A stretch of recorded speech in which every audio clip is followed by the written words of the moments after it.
안녕하세요. 지난 시간에 말씀드린 대로 오늘은 데이터 유효성 검사에 대해 알아보겠습니다.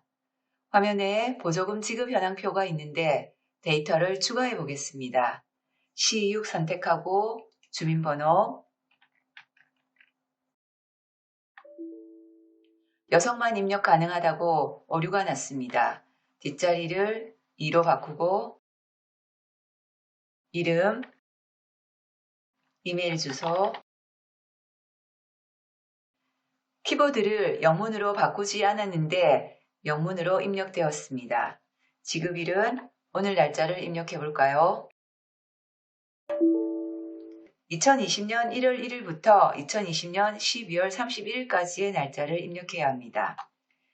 2020년으로 바꾸고 지급액은 입력하기 전에 설명이 먼저 나타났습니다. 5만원이라고 입력하고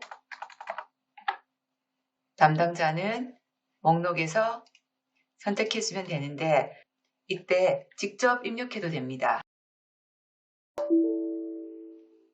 취소하고 목록에는 김민규라고 되어 있는데 김인규라고 입력해서 오류가 생겼습니다. 이렇게 데이터 유효성 검사를 설정해 놓으면 잘못된 데이터의 입력을 방지할 수 있습니다. 실습 시트를 클릭해서 지금부터 유효성 검사를 설정해 보겠습니다. 먼저 I10에 목록 지정부터 하겠습니다.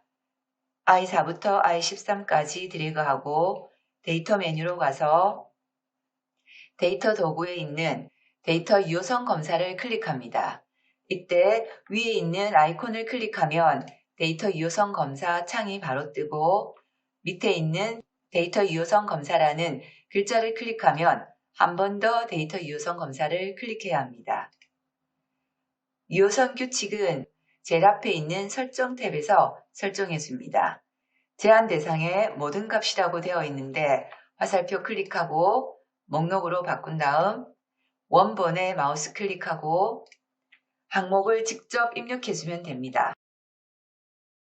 이렇게 값을 직접 입력해줘도 되고 시트에 입력한 다음에 범위를 지정해줘도 됩니다.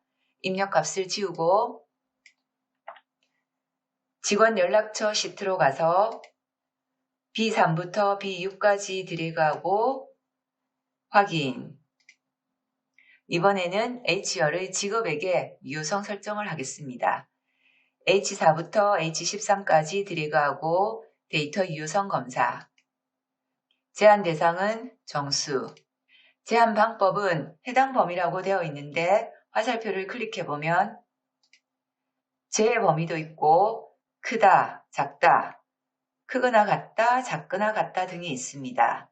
제일 위에 있는 해당 범위 선택하고 최소값은 5만, 최대값은 10만, 그리고 설명도 넣어주겠습니다. 두 번째 있는 설명 메시지 탭 클릭하고 제목은 지급액 범위라고 하겠습니다. 설명 메시지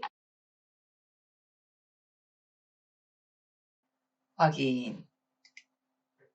다시 G4부터 G13까지 드래그하고 데이터 유효성 검사. 설정 탭으로 가서 제한 대상은 날짜. 제한 범위는 해당 범위 그대로 두고 시작 날짜는 2020년 1월 1일. 끝 날짜는 2020년 12월 31일. 이번에는 오류 메시지를 넣어 보겠습니다. 세 번째 탭 클릭하고 제목, 지급일 오류, 오류 메시지, 지급일은 2020년 1월 1일부터 2020년 12월 31일입니다. 확인. 이메일 주소는 자동으로 영문으로 변환되도록 설정하겠습니다. E4부터 E13까지 드래그하고 데이터 유효성 검사, 마지막에 있는 IME 모드를 영문으로 바꾸고 확인. 이름은 한글로 설정하겠습니다. D4부터 D13까지 드래그하고 데이터 유효성 검사, 모드를 한글로 바꾸고 확인. C열의 주민번호는 8번째 문자가 2면 입력을 하고 2가 아니면 입력을 할 수 없도록 설정하겠습니다.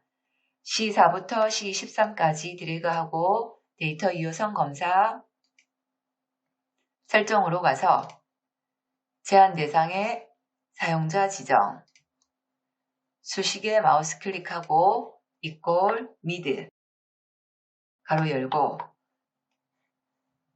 C4 콤마하고 8번째 문자 하나만 가져오면 됩니다. 8,1 가로 닫고 이렇게 가져온 문자가 2와 같으면 입력할 수 있습니다. equal 큰 따옴표 열고 2 큰 따옴표 닫아주고 주민번호는 숫자가 아니고 문자이기 때문에 반드시 큰 따옴표로 묶어줘야 합니다. 그 다음에 오류 메시지도 넣어주겠습니다. 세 번째 탭 클릭하고 제목은 주민번호 오류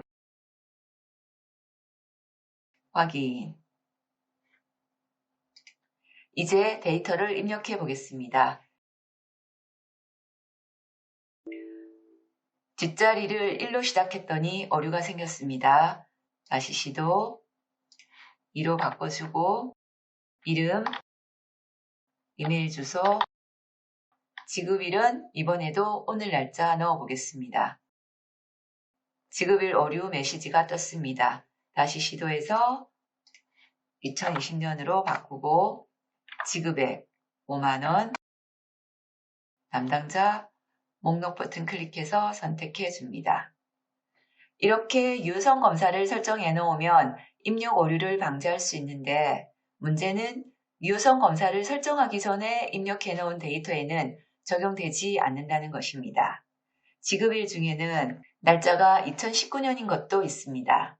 이렇게 데이터 유효성 검사를 적용하기 전에 입력한 데이터 중에서 유효성 규칙에 맞지 않는 데이터를 찾아보겠습니다. G4부터 G13까지 드래그하고 이번에는 데이터 유효성 검사 글자를 클릭하고 다시 두 번째 있는 잘못된 데이터를 클릭합니다. 유효성 규칙에 맞지 않는 데이터는 이렇게 빨간색 동그라미로 표시를 해줍니다. 잘못된 데이터는 확인해서 수정을 해주면 이 표시가 없어집니다. 데이터 유효성 검사로 가서 세 번째에 있는 유효성 표시 지우기 클릭합니다. 마지막으로 중복된 이메일 주소는 입력할 수 없도록 설정을 해보겠습니다. 제일 처음 이메일 주소를 입력하면 이 범위 안에서 파란색 이메일 주소를 카운트합니다. 처음 입력했으니까 당연히 하나밖에 없겠죠. 그 다음 초록색의 이메일 주소가 들어오면 범위가 이렇게 확장되면서 이 범위 안에서 초록색 이메일 주소가 몇 개인지 카운트를 하게 됩니다. 다시 이 상태에서 파란색의 이메일 주소가 들어오면 이번에는 범위가 다시 이렇게 확장되면서 이 범위 안에서 파란색의 이메일 주소를 찾습니다. 파란색은 하나, 둘, 2가 되겠죠.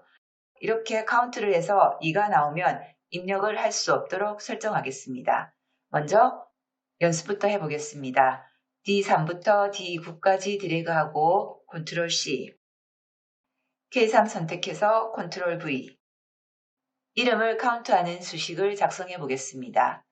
L4 선택하고 equal countIF 가로 열고 첫 번째 인수 K4 그 다음에 콜론을 입력했더니 범위가 K4부터 K4라고 입력되었습니다. 콤마 다시 한 번 더 K4 가로 닫아주고 제일 앞에 있는 K4에 마우스를 클릭해서 F4키 눌러서 절대 참조로 바꿔줍니다. 엔터 L4 선택해서 채우기 핸들을 아래로 끌어줍니다. 제일 마지막에 있는 이은주를 김정현으로 바꿔볼까요? 2로 바뀌었습니다. L5세 선택하고 수식 입력줄을 보겠습니다. countIf의 첫 번째 인수는 조건을 검사할 범위입니다. K4부터 K5 이 범위 안에서 손지민은 하나입니다. 여기 1이 나왔습니다.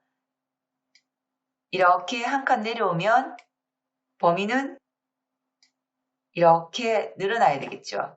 이 범위 안에서 김사랑을 카운트해야 됩니다.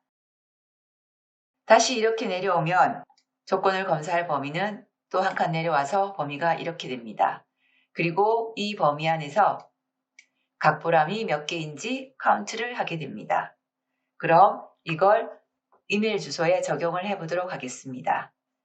E4부터 E13까지 드래그하고 데이터 유효성 검사, 설정 탭에서 제한 대상은 사용자 지정, 수식에 마우스 클릭하고 equal count if 가로 열고 첫 번째 인수는 24 콜론 그 다음에 콤마 두 번째 인수 24 가로 닫고 이렇게 카운트를 한 값이 2 이상이면 입력할 수 없습니다. 결국 2보다 작아야 합니다. 작다 2 그리고 제일 앞에 있는 24에 마우스 클릭해서 F4키 눌러서 절대 참조로 바꿉니다. 확인. 위에 있는 이메일 주소를 한번 입력해 볼까요? 오류 메시지가 떴습니다. 중복된 이메일 주소는 입력할 수가 없습니다. 담당자가 추가되면 아이열의 목록에도 항목이 추가되어야 합니다. 이렇게 목록 범위가 동적으로 변하는 건 지난 시간에 공부했습니다.